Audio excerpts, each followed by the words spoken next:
오늘 나누게 될 말씀을 준비하면서 개인적으로는 참 기분이 좋았습니다.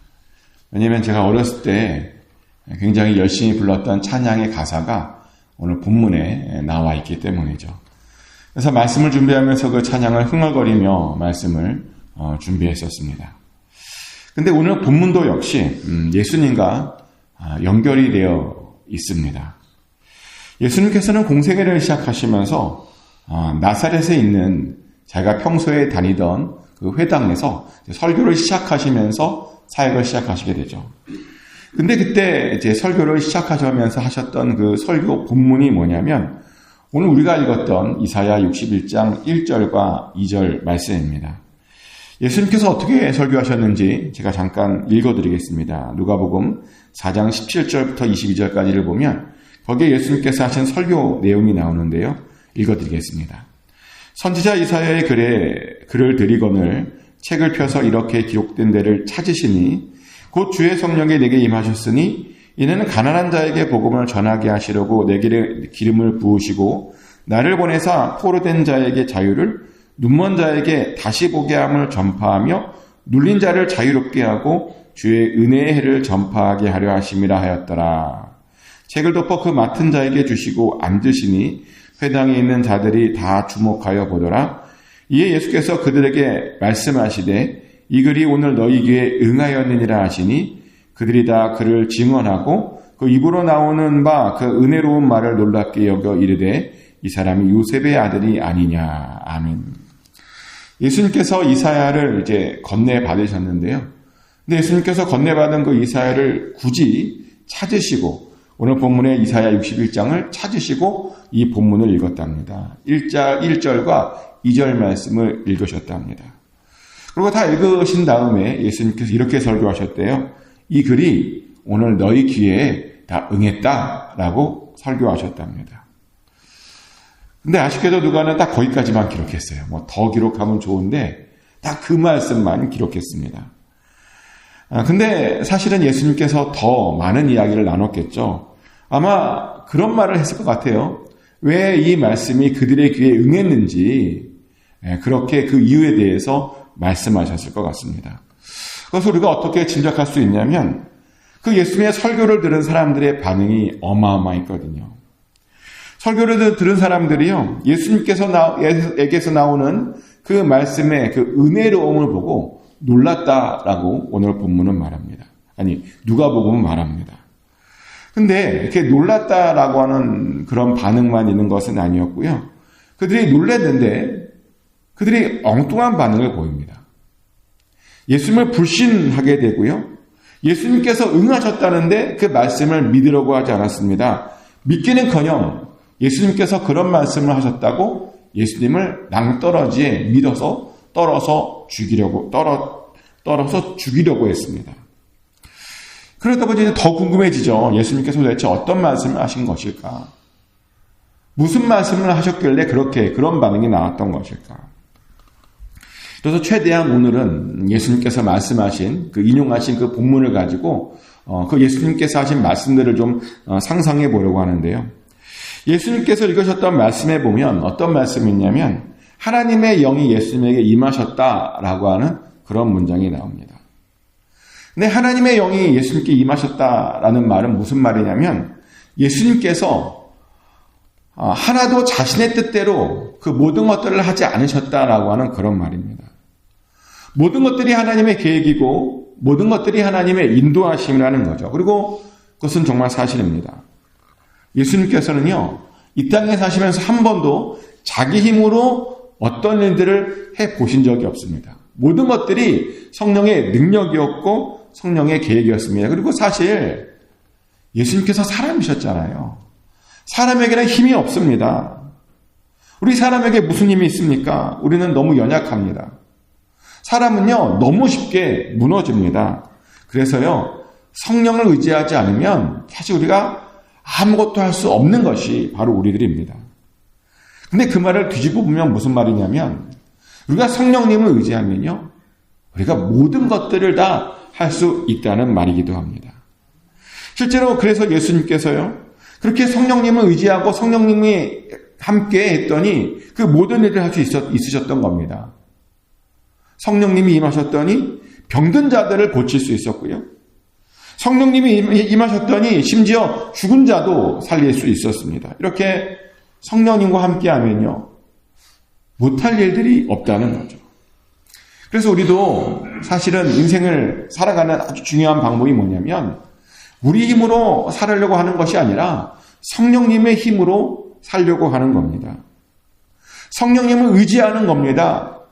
성령님과 함께하는 겁니다. 근데 어떤 애들을 보면 성령님을 의지하지 않고 성령님과 함께하지 않으려고 하는 그런 모습을 봅니다. 성령님에게 관심이 없습니다. 그러다 보니 항상 하는 말이 뭐냐면 나는 잘 못하겠다 라는 그런 말만 합니다. 근데 그런 말만 하니까 정말 나중에 보니까 잘 못하게 되더라고요. 맨날 못하겠다 그러니까. 그런데 성령님과 함께하면 합니다. 그래서 우리는 무조건 성령님 의지해야 되고 무조건 성령님과 함께해야 됩니다. 여호와의 영, 성령님과 무조건 함께해야 됩니다. 그래야 예수님처럼 우리도 어떤 일들을 할 수 있는 겁니다. 근데 오늘 본문을 보면 아주 흥미로운 것은 뭐냐면 그렇게 여호와의 영이 임하는 것이 뭐냐면 그것이 바로 기름 부음 받은 것이다 라고 그런 말씀을 또 하십니다. 사실 기름 부음 받는다라고 하는 것은 이스라엘에게는요 아주 중요한 행위였죠. 왜냐하면 이스라엘에게는 아무나에게 기름 부음을 이렇게 해주지 않았기 때문입니다. 그들은 선지자나 제사장들이나 왕들에게만 기름을 부어주었습니다. 그리고 그렇게 기름 부음을 받은 자들을 뭐라고 불렀냐면 히브리어로는 메시아라고 불렀고 헬라어로는 그리스도라고 불렀죠. 근데 예수의 말씀에 따르면 성령을 받음이 바로 기름 부음이다. 자기가 그래서 기름 부음 받았다라고 그렇게 말씀하셨습니다. 다시 말하면 예수님께서요 자신을 메시아라고 사람들 앞에 소개한 겁니다. 자신의 정체성을 그렇게 사람들에게 드러내시고 나타내신 겁니다. 그리고 정말 예수님께서는 메시아가 맞죠. 예수님께서는 우리들에게요 선지자로 오셨고요, 또 제사장으로 오셨고요, 또 왕으로 오셨습니다. 그래서 선지자로서 우리들에게 그 수없이 많은 말씀들을 우리에게 가르쳐 주신 것이고요, 또 제사장으로서 또 십자가 위에서 우리들을 위해서 단번에 화목제와 속건제를, 속죄제를 올려주셨고요, 또 부활하심으로 하나님 보좌 우편에 앉으셔서 우리들의 영원한 왕이 되어주셨습니다. 이렇게 예수님께서는 진정한 메시아였습니다. 그런데 오늘 본문을 보면 예수님께서 그렇게 우리들에게 메시아로 오신 또 중요한 이유가 더 있다라고 말씀하시는데요. 선지자, 제사장, 왕 말고 또 메시아로 오신 이유가 뭐냐 봤더니 가난한 자들에게 아름다운 소식을 전해 주려고, 그것을 위해서 우리 가운데 메시아로 오셨다라고 말씀하셨습니다. 여기서 우리는 우리 하나님의 또 예수님의 아주 큰 관심이 무엇인지를 다시 한번 보게 됩니다. 우리 하나님의 눈이, 우리 하나님의 관심이 어디에 있냐 봤더니요, 가난한 자들에게 있는 거예요. 가난한 자들. 그래서 어떻게든 그 가난한 자들을 먹이시고 입히시는데 우리 하나님이 관심이 있다는 겁니다. 그래서 보면 가난한 자들을 도와주는 사람들을 하나님께서 또 복을 주시는 그런 것도 우리는 성경에서 많이 보죠. 그래서 우리의 시선도 우리의 관심도 어디에 있어야 되냐면 하나님처럼 우리도 가난한 자들에게 있어야 됩니다. 더 어려운 자들, 힘들어하는 자들, 고통당하는 자들, 그런 자들에게 우리의 시선이 머물러야 한다는 겁니다. 그리고 동시에 우리들도요, 심령이 가난해져야 됩니다. 그것은 예수님께서 다시 원하셨던 것이죠. 얼마나 예수님께서 원하셨던지 산상수훈에서 예수님께서 그런 말씀하셨잖아요. 심령이 가난한 자는 복이 있나니 그 이유가 뭐냐? 천국이 그들의 것이기 때문이다 라고 말씀해 주셨습니다. 심령이 가난하라는 거죠. 그래서 천국을 소유하라는 겁니다. 그래서 우리는 심령이 가난해야 됩니다. 항상 하나님을 갈급해야 됩니다. 항상 하나님을 찾아야 됩니다. 그래야 우리의 마음이, 우리의 삶이 천국 안에 있게 되는 겁니다. 그리고 또 반드시 그래야 되는 이유가 예수님께서 그런 가난한 자들을 위해 오셨다니까요. 가난한 자들에게 천국을 주시려고 오셨습니다. 그런 자들에게 아름다운 소식을 전해주려고 오셨다는 겁니다. 그리고 그러다 보니 그 당시에 정말 심령이 가난한 모든 자들이요, 다 만족을 얻었습니다. 예수님 덕분에 그 당시에 심령이 가난한 모든 자들에게 그 마음의 만족감을 느끼게 주었다는 겁니다. 그래서 예수님의 오심은 정말 아름다운 소식이었습니다. 그런데 예수님 말씀에 따르면 당신은 또 그런 가난한 자들뿐만 아니라 또 다른 사람들을 위해서 오셨는데 어떤 자들이냐면 마음이 상한 자들을 고치시기 위해서 그렇게 메시아로 오셨다라고 오늘 본문은 말합니다. 사실 저는 개인적으로 이런 말씀이 있어서 얼마나 감사한지 모릅니다. 사실 우리들이 겉으로 잘 표현을 안 해서 그렇지 우리 마음속에 얼마나 많은 상처들과 얼마나 많은 문제들과 얼마나 많은 상한 것들이 있습니까? 얼마나 사람 안에 많은 상처들이 있는지요. 심리학자들이 말하기를 마음을 연구하는데 끝이 없대요. 끝이 없대요. 별의별 상처들이 다 많아서. 실제로 보면 우리들이요, 태어날 때부터 상처를 받는데요. 모르셨죠? 태어나자마자 상처를 받고 3, 4살 되면 또 한 번 상처를 받고 청소년기를 지나면서 또 한 번 상처를 받고 청년기에 또 한 번 좌절을 하면서 상처를 받고 중년을 넘어서 상처를 받고 노년이 되어서 또 한 번 상처를 받고 평생을 그렇게 상처를 받는데요. 그런 상처들이 우리의 전 삶을 지배하는 것이 우리들의 삶이라는 겁니다. 오죽하면 3살 버릇이 8까지 나온다. 그런 말이 있겠어요. 3살 버릇이 8까지 나온다는 말은 3살 때의 습관이 8대까지 이어진다는 말인데 이게 무슨 말이냐면 3살 때 받았던 상처가 8까지 간다는 말이에요.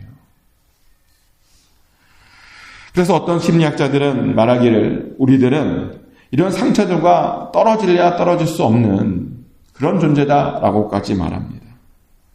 평생을 어떤 상처들을 가지고 마음의 상함을 가지고 살아가는 것이 우리들의 운명이다라고 말을 합니다. 근데요, 사실은 그렇지 않아요. 우리들의 모든 마음의 상처들은요, 얼마든지 극복될 수 있습니다. 왜냐하면 바로 그것을 위해서 예수님께서 오셨다 그랬잖아요. 우리의 마음, 상한 마음을 고치기 위해서 예수님께서 오셨습니다. 그리고 실제로 그런 상처들을 고쳐주십니다. 예수님을 의지하고 우리 힘으로 하지 않고 성령님의 힘에 의지해서 하면 그런 모든 상처들이 고쳐집니다. 저는 전에도 말씀드렸다시피 마음의 상처를 고침받아서 정상적인 삶을 살고 있는 사람들을 굉장히 많이 알고 있습니다. 그러다 보니 혹시라도요, 마음의 상처로 인해서 힘들어하고 계시다면 포기하지 마십시오. 하나님께서 고쳐주실 수 있습니다. 하나님께서 다 해결해 줄 수 있습니다. 예수님께서 그것을 위해서 오셨습니다. 또 예수님께서는 왜 메시아로 오셨나? 3번째 이유가 뭐냐면 포로된 자들에게 자유를 주시려고 오셨다라고 말씀하십니다. 사실 우리들은요, 다 포로된 자들입니다. 영적인 눈으로 보면 대부분의 사람들이 다 어딘가에 묶여있는 그런 모습들을 봅니다. 어떤 사람들은 나쁜 습관에 묶여있기도 하고요. 또 어떤 사람들은 보니까 거짓된 생각에 사로잡혀서 망상에 사로잡혀서 사는 그런 사람들도 있는 것을 봅니다. 그리고 그런 잘못된 습관들과 그런 망상들에 사로잡혀서 책박이 두며 계속 똑같은 반복적인 아무 의미 없는 허무한 삶을 이렇게 사는 사람들이 있습니다. 그러다 보니 삶이 바뀌질 않아요. 교회를 왔는데도 바뀌지 않아요. 교회를 왔는데도 계속해서 죄를 짓고 반복되는 나쁜 습관에 빠지며 계속 반복되는 나쁜 생각들을 그렇게 하는 사람들이 많습니다. 그러고는 혼자 절망하고 혼자 의심하고 혼자 우울해하고 그런 사람들이 많아요.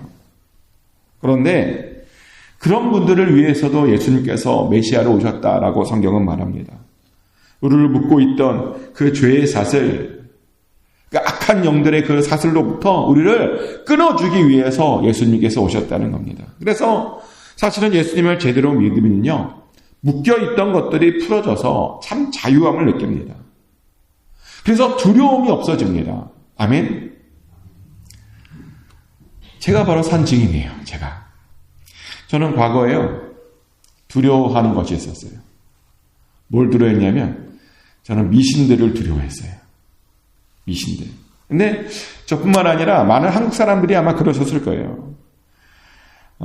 저는 그 이유가 이제 우리나라가 일본의 지배를 받았기 때문이 아닌가 싶은데, 일본이 미신의 나라라 그러죠.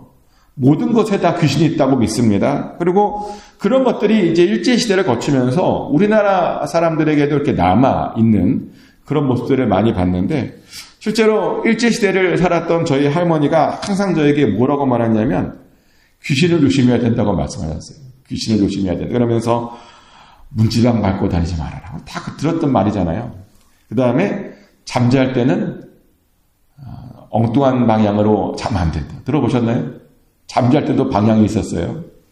그리고 사람 머리로 돌아다니지 말아라. 사람 그림자 밟는 것 아니다. 다 들어보셨던 걸 거예요.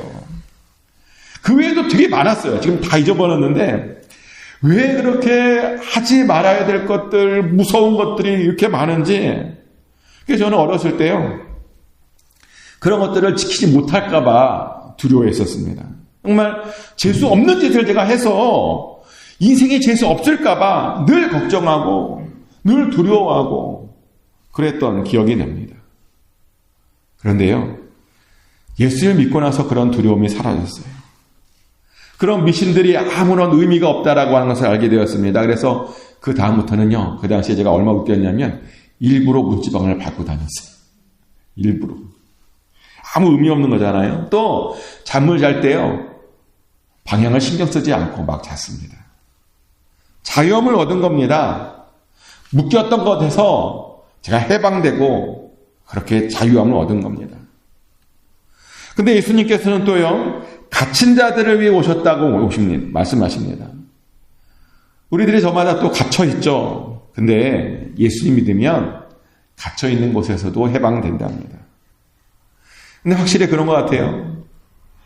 우리의 몸은 골방에 있을지 모르지만 우리의 영은 하나님 안에 있으면 전 세계를 다닐 수 있습니다.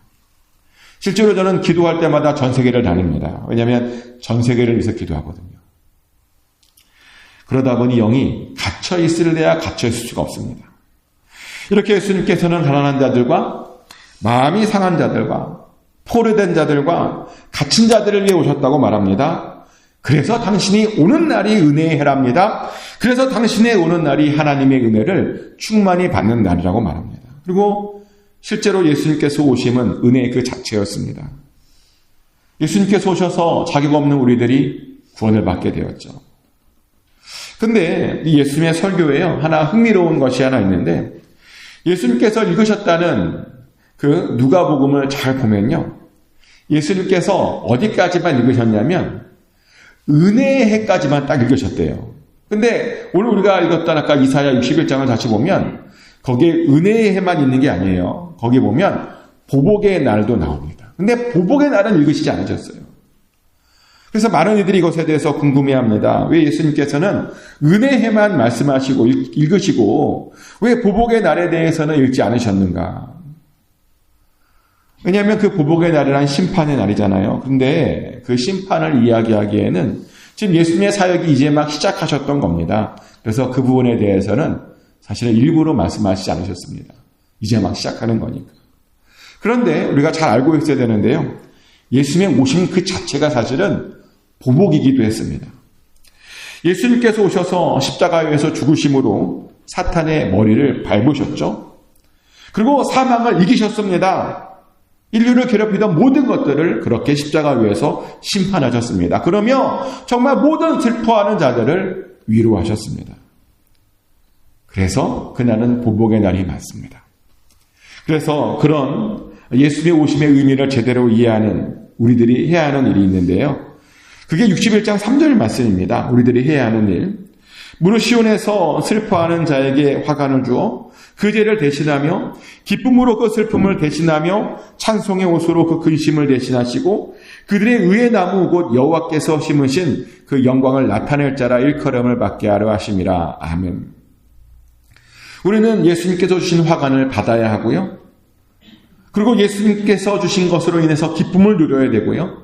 그리고 찬송도 불러야 된답니다. 그렇게 여호와께서 심으신 하나님의 의의 나무가 우리가 되어야 한다라고 말합니다. 그래서 하나님의 영광을 나타낼 자들이라고 그렇게 일컬음을 받아야 한답니다. 그것이 메시아를 만난 사람들이 해야 하는 그런 일이랍니다. 그러니 메시아를 만났다면 참 자유와 참 행복을 누리시고 그것을 통해서 기뻐하십시오. 그리고 항상 주님을 찬양하셔야 됩니다. 그렇게 의의 나무들로 잘 자라셔야 됩니다. 그래야 우리들을 통해서 하나님의 영광이 드러나는 겁니다.